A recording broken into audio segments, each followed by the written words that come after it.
Mais alors, t'as l'air d'un skin comme ça, mais en fait, t'es vachement sympa, il paraît.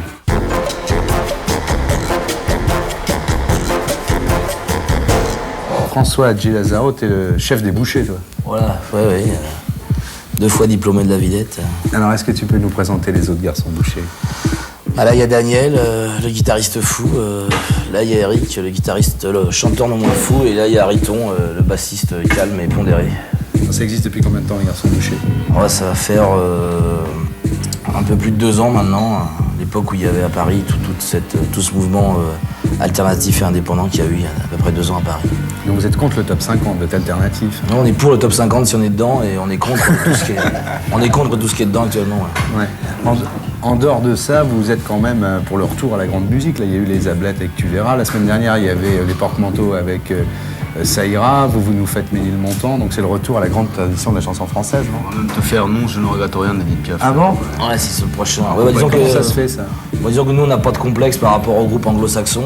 Surtout depuis 1 ou 2 ans, il n'y a vraiment rien du tout en musique anglo-saxonne.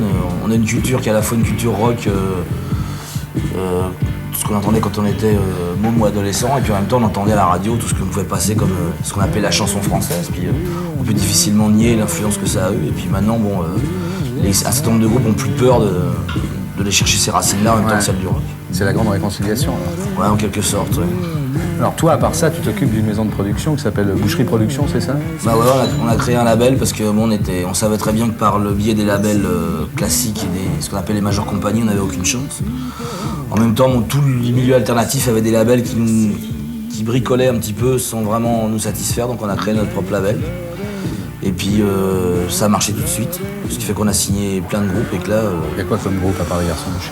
Il y a les Garçons Bouchers, il y a Los Carayos, il y a Pigalle, il y a les Chihuahuas, les Bébé Doc, la Mano Negra, bientôt un groupe hollandais qu'on vient de signer, ça sera le premier groupe étranger, les Crabs de Lyon. Et on espère bien continuer comme ça marche très bien. Et puis on a sorti un peu notre disque de prestige là, il y a environ 2 mois, qui s'appelle Mon grand frère est un rocker, et qui est le premier album compilation avec 13 groupes parmi les plus durs groupes français à faire un album pour enfants. Je crois qu'il n'y a jamais eu vraiment d'album de rock pour enfants de ce type-là fait dans le monde, donc on est fiers et puis ça marche bien, quoi. Les mômes s'éclatent bien. C'est ton côté instituteur, ça? Si on veut, c'est surtout mon côté anti-Chantal Goya et anti-Dorothée. Mais quand tu étais instituteur, c'était comment, alors? Bah, c'était un peu le bordel aussi, oui. C'est pour ça que je suis pas resté longtemps. T'étais comme ça déjà là? Ouais, j'étais comme ça. Ouais, mais c'est bien, surtout que les classes de maternelle, elles n'ont pas intérêt à l'ouvrir parce que... Et les mamans, elles avaient pas peur quand elles t'amenaient les petits le matin, là? Ah bah, si elles restaient au coin de la rue puis elles les lançaient comme ça. Elles avaient peur de te les amener. Ça a duré combien de temps? Oh, ça a duré 2 ans. 2 ans? Ouais, un calvaire pour les mômes. Et ils t'ont foutu dehors ou c'est toi qui es parti? Non, ils m'ont foutu dehors. Pourquoi? Qu'est-ce que t'avais fait? Bah, raconte! Des divergences pédagogiques. C'est-à-dire? J'aimais pas trop tout ce qui était inspecteur, etc. Ah ouais, t'as voulu frapper un inspecteur? Mais dis-le, c'est pas grave, à cette heure-là, ils regardent pas les inspecteurs. Tu veux pas le dire? Non, c'est jamais, peut-être qu'il y a des inspecteurs qui achètent des disques de rock, alors bon, pas... Ouais, disons, tu vas te faire plein de thunes avec une mentalité comme ça. Ouais, hein? T'es parti pour réussir, là. Ouais. Alors, il y a une chose qui est bizarre, c'est que t'étais instituteur, mais ce qui est encore plus bizarre, c'est que tu faisais du folk, il paraît. Eh bah ouais, Je te vois pas, moi. T'avais les cheveux sur les... J'avais les cheveux longs, une grande barbe, des sabots et... Non. Si. Je jouais de la vielle, du cimer. Sur malicorne et tout? Voilà, exactement. Hein? Ouais, tout à fait. Je crois pas. Qu'est-ce qui t'est arrivé?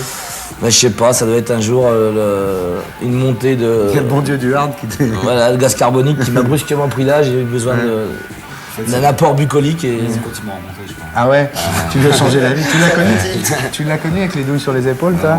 Non? Il faisait la manche dans le métro. Ah bon? Tu l'as connu? Non, ça a changé. Avec une guitare sèche à chanter. Ça t'arrive encore des fois de faire un peu de folk à la maison le soir comme ça? Tu te fais...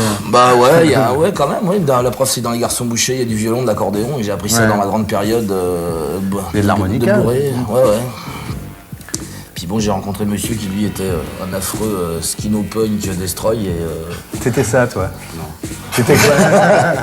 T'étais quoi quand tu t'es rencontré? T'étais quoi? Un petit branleur, comme tout le monde. Ouais. Et toi? Un grand branleur. Un grand branleur. Qu'est-ce que tu faisais? Vespa. Non, c'est vrai? Oui, il a profité du changement aussi, lui. Et toi? Non, moi je faisais caissier dans une organisation Caissier? à but non lucratif. Soit caissier et lui instituteur, je peux dire. Il relevé les compteurs. Il s'est fait virer aussi. Bah oui. T'avais pas piqué la caisse quand même? Non. Et c'est vrai que t'es l'idole de Béatrice J'aurais Dalle. dû, Ouais. j'y pense. Bah ouais. C'est vrai que t'es l'idole de Béatrice Non, Dalle. c'est Daniel, l'idole de Béatrice Dalle. Bah bon, Non, c'est. Ah, vous êtes Enfin, les non. idoles de Béatrice Ouais, Dalle. voilà, ouais. Et ça nous a permis, comme ça, de pouvoir lui demander gracieusement de venir participer à notre clip sur le morceau Carnivore. Et on vient de finir de tourner le clip. Ça sort quand? Ça sort dans un mois, à peu près, le temps de monter.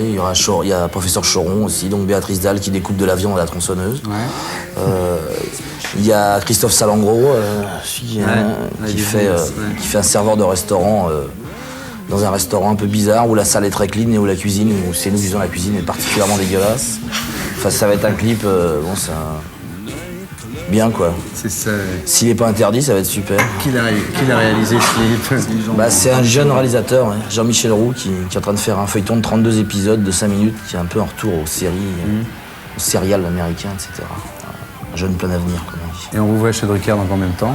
Semaine prochaine. On préférait faire ça. On préférait faire ça à Batier, nous, je sais pas, c'est. Ouais, tu c'est ce qu'il y a à préfères. Vichy, c'est- Ouais. Ouais, c'est tout. Mais alors, t'as l'air d'un skin comme ça, mais en fait, t'es vachement sympa, il paraît. Ouais, les skins aussi, ils sont sympas. Bah Sauf- non, il y en a qui sont faf des skins. Bah, ça dépend, si t'es tout seul et qu'eux ils sont 3, ils sont pas sympas. Si t'es 3 et que lui il est tout seul, ils sont super sympas. Et pour être sûr de ne rien rater de Inarditube, abonnez-vous et mettez un pouce bleu.